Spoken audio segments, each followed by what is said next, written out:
Good morning. It's Saturday morning. It's weigh-in day. Yeah, weigh-in day. It's definitely been an interesting week, to say the least. Everything went as I planned it, so nothing outside of the norm there. But I did get my hands on a ketone meter, and it's the same. Essentially, it's the same as a diabetic would use to test glucose, except I'm testing ketones, right? And so I started testing my body for ketones during my fast this week, and it was definitely eye-opening. I'll say it like that. It was eye-opening in the sense that, the experts that talk about fasting and I'm talking about long-term fasting. I'm not talking about intermittent fasting. The experts that talk about long-term fasting, they give you these things like, in 12 hours your body's in ketosis. In 24 hours your body's doing this and that. And I got the experience firsthand that this is definitely not truth.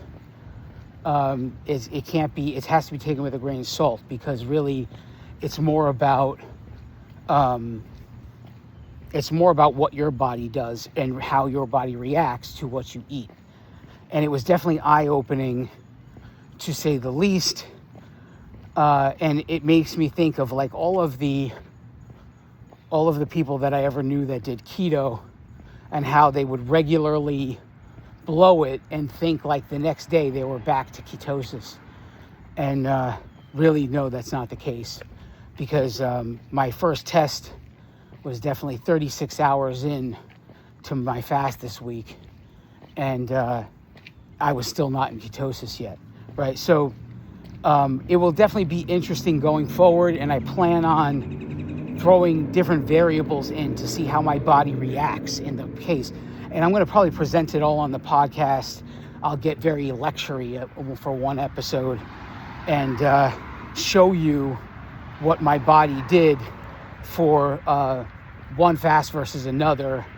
And part of me is going to experiment with my final meal being carb heavy, and then another time with my final meal being carnivore more, or keto friendly. And even testing as far as how many, if I can start the fast already in ketosis, what then happens, and so to speak, like that.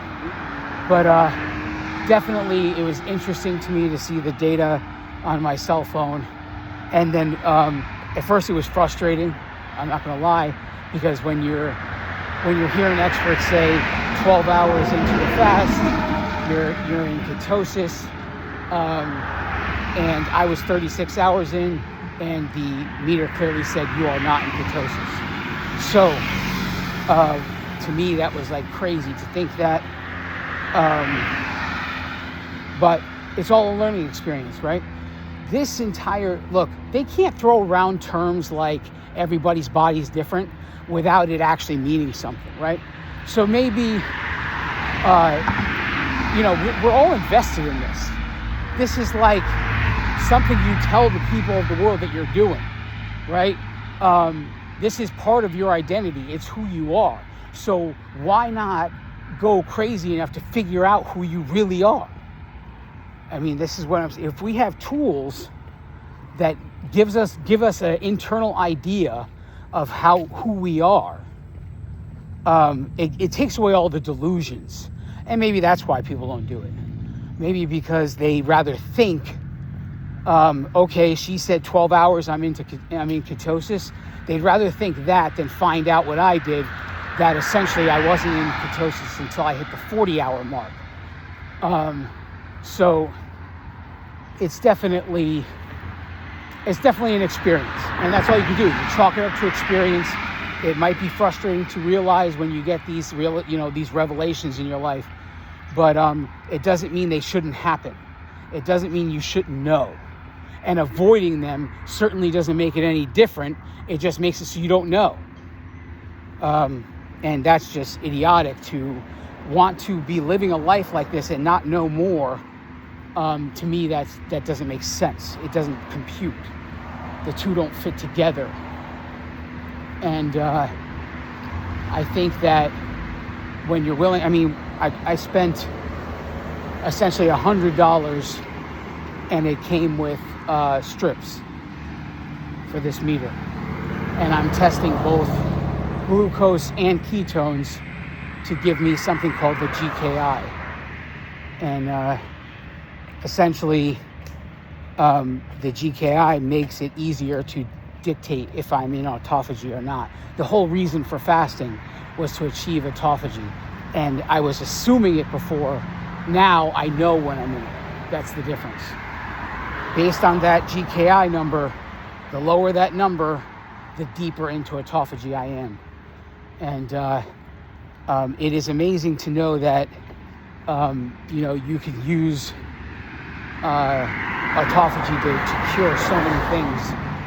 And I am just the guy that would receive a diagnosis and have a doctor tell me I'm going to be on medication for the rest of my life.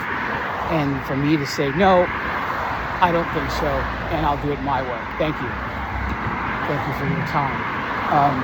I'm just that kind of guy, and this is just another tool on my tool belt to be able to accomplish that. I don't plan on doing all this work. I'm 9 pounds away from 200-pound weight loss just to become dependent on some people who wear white coats because they think they know more than me. My business and your business and everybody's business is to know nutrition on a level that a doctor would say, oh, well, he really knows his shit. So that's what our business is, because we are doing it. We are invested. This is all part of the journey, is education and knowledge and obtaining what other people would say is unnecessary to obtain. I would say is extremely necessary because you're invested. They aren't invested. The people who think it's unnecessary are not invested. They're here just for a coat ride, whatever it is. They'll do a few things that don't make them uncomfortable, and show up to a workshop once in a while and then move on with their life when they get to where they want to be, and then have the cycle happen all over again and think it's completely normal to have a cycle like that happen over and over again in their life. I'm telling you there's more. I'm telling you that I'm pushing the boundaries so that there's more. And that you could become as invested as I am. I'm not special. There's nothing different about me. I'm not extraordinary person. I'm extraordinary stubborn. And I am not going to listen to what people tell me, and I'm going to discover things for myself. That I'll give you. But other than that, there's nothing different about me and you. And whoever's listening, whoever's watching this video, there's nothing different between us. The only thing is you believe you can't do it. That's the difference. And I was there. I get it. I was at a point in my life where I didn't believe I could do it. But 6.5 years changes somebody. And with every step, with every opportunity along the way, I was given an opportunity to change and transform myself. And every single time I came to an opportunity, there were people around me who deemed it unnecessary to make the changes I was making. And I made them anyway, because I'm just that headstrong. And I made those changes, but every single change brought me to the next change. And this is why you often hear me talk about this journey is like the hurdle event of the Olympics. And as long as you keep tripping over the first hurdle, you're never getting to the second hurdle. The journey doesn't continue beyond.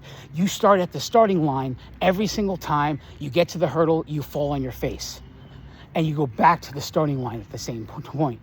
It's not going to be until you learn the lesson and clear the first hurdle that you get to the second.